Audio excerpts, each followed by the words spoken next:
the first unofficial depth chart released by the LA Rams.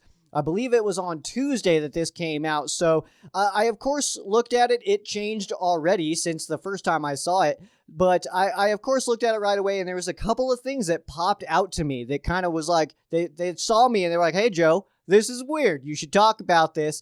And so that's what we're going to do. So my surprises here, just a couple of them. There's nothing too crazy. Most of it was pretty straightforward, pretty much what we expected. But there are a couple of moves. One of these moves, actually, this first one that we'll talk about, it's not necessarily a surprise based on Sean McVay's comments. So that's with the center position listing Brian Allen as the starter. And Brian Allen, if you guys have been with me all offseason here, if not, then welcome in. If you have, then you're the champion.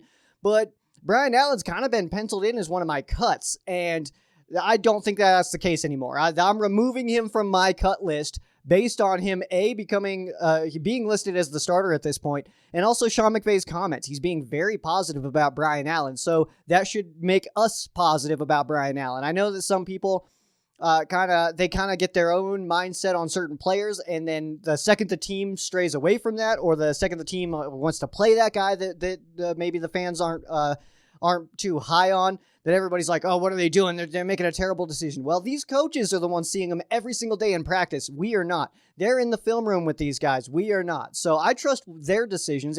If Sean McVay's saying that Brian Allen's impressing and that he's doing an awesome job and he's so far removed now from that injury that it's no longer an issue, then hey, let's go Brian Allen, man, all right? And that also has Corbett, because we've kind of been expecting Austin Corbett to be the center this year. Kind of that's been the whole trend the whole offseason, but looks like now he's kind of slotted in at that right guard spot where he played last year, which he did a fine job at. I have no issues with that lineup. So basically what we're looking at right now is Andrew Whitworth at left tackle, David Edwards at left guard, not Joseph Nopum, who started last year at that left guard spot, Brian Allen at center, and then you have Austin Corbett at right guard, and then Rob Havenstein at that right tackle position. That is right now what we have penciled in as the Rams offensive line, all right? That is, of course, subject to change. We're going to still have some practices coming up here. Of course, training camp just wrapped up, but we still have practices going on. We got a joint practice coming up with the Raiders before that game happens, the second preseason game. But that was definitely something that jumped out to me, is that not only is Brian Allen getting some reps at center, but he's right now kind of just listed as the starter. And so I think that's a big shift from what the storylines have been throughout the offseason. The next one here is the linebackers. We got a couple of linebackers listed as starters that kind of surprised me a little bit. And those two names are Justin Hollins and Kenny Young. I like both of these guys. I'm high on both of these guys. If you've been watching the press conferences like I do religiously, I watch all of them. But if you watch those, you'll notice that Sean McVay has been talking up Justin Hollins quite a bit. So that move, I guess it shouldn't be a surprise, but I was really anticipating that would be either Obaniah Okoronkwo or that it would be Terrell Lewis in that slot. But looks like Justin Hollins is, at least for right now, unofficial depth chart, is getting the nod. And then Kenny Young, who I've been kind of backing this whole offseason, saying like, no, this is kind of my guy. Like, I think he progressed so well in the 2020 season. And then, going into this offseason where we actually get a training camp and all that stuff, I'm really excited to see what Kenny Young can do.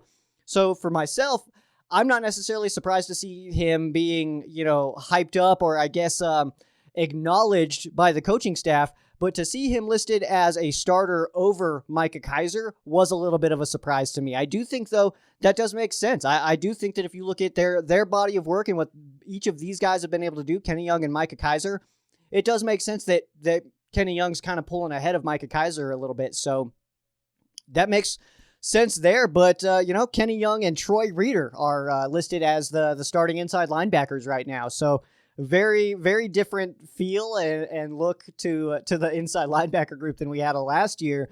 So same guys, just a lot of shifting going on there. Because I believe last year, it was Kiser for sure. He was like the main guy last year, and then of course Kenny Young, Troy Reeder were kind of rotating, and then also don't sleep on Traven Howard, who I think that if he can get in some good playing time, especially in preseason against a live opponent, not necessarily just our guys with actual tackling, not just the thuds and stuff like that, then I think that we could see him work his way into more rotation as well.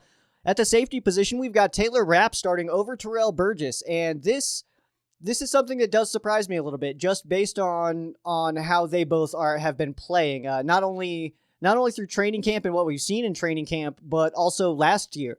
We saw in the 2020 season that Taylor Rapp was the starter at that free safety spot, and then Terrell Burgess he was taking reps away from him. Taylor Rapp was getting put on the sidelines when Burgess was out there, making plays and stuff, and he did an awesome job as a rookie. And then, of course, did suffer that injury, unfortunately, and that's when Taylor Rapp started getting more involved. So I'm pulling for Taylor Rapp. I hope that he does well. I hope whoever starts plays well. I think that Terrell Burgess is a better player than Taylor Rapp. So I do think that something that we saw last year will kind of happen again this year, which is Taylor Rapp maybe starting that position, but Terrell Burgess, I think, is just a better player, and I think eventually will overtake Taylor Rapp. But that one did surprise me a little bit, and I'm also not convinced that Taylor Rapp will not be starting in the preseason, simply because that's one of those positions I was just kind of referring to earlier, that the Rams don't play their starters in preseason, but Taylor Rapp is kind of a guy who's kind of fighting for his position a little bit, and if he doesn't play, that tells us the coach's confidence level in him, but I'm not sure that they're there yet. So I guess on Saturday, we will really see who is really confident, or who the coaching staff is really confident has solidified their place on that depth chart as far as being at the top. At cornerback, this one is not necessarily that big of a deal, but I thought it was a little bit interesting that Jalen Ramsey listed as right cornerback and Darius Williams listed as left cornerback. That's just a little flip-flop from last year, but again, unofficial, just looks a little bit interesting.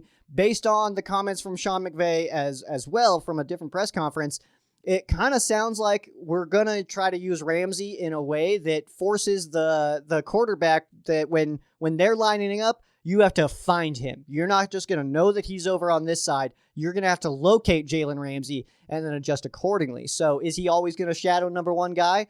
I don't think so. I don't necessarily think that that's going to be the case, but I think in those big important situations, that when we have those absolute monster wide receivers, when we're going against the Bucks with Mike Evans, when we're going against the Packers with Devontae Adams, when we're going against the Seahawks with DK Metcalf, and the Cardinals with DeAndre Hopkins, I think that it would be beneficial to have one of the better cornerbacks in the NFL kind of just shadowing those guys and taking them out of the game completely. But hey, that's just one guy's opinion over here. And then also we have Cooper Kupp at punt return and Raymond Calais at kick return. Really figured we'd see Tutu slotted in one of those spots there.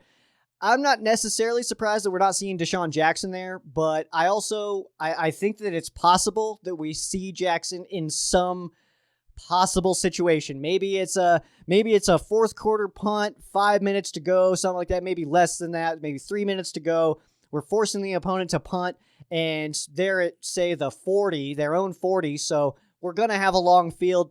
Maybe that's when we put out Deshaun Jackson and see if something can happen, see if something can be created, because we know what that guy can do, especially in the clutch. One of the plays that always sticks out to me when I think of Deshaun Jackson is that punt against the Giants. I just remember so much about that. I remember watching it live.